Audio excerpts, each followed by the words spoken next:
One of the biggest defense of the Trump tariffs is that it's going to bring in a lot of money into the US government, and the Treasury of the United States can therefore do a lot of good things to try and help the average person on the street. But what is the reality of this? We're actually going to see this money come back because they are footing the bill. Companies are passing on these costs to the consumers, and people have no choice but to buy stuff. They can't avoid it. So are they going to get some of it back? Well, the picture is not exactly positive. In January of this year, before President Donald Trump's tariffs were announced, the Congressional Budget Office, the CBO, had projected that customs revenue for the year would total around $80 billion in the fiscal year of 2025, which is close to the average of the previous 5 years.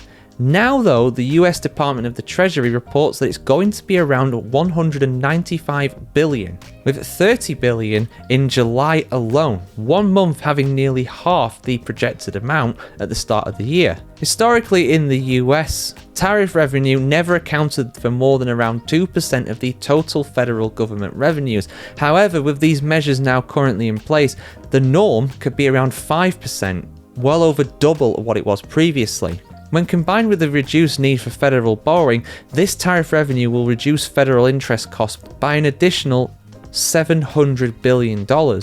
Ultimately, the report projected on this combined a total of $4 trillion in reduced deficits due to the tariff changes between now and 2035. But will the average person benefit from this? Well, it's all about how the US decides to use this extra money.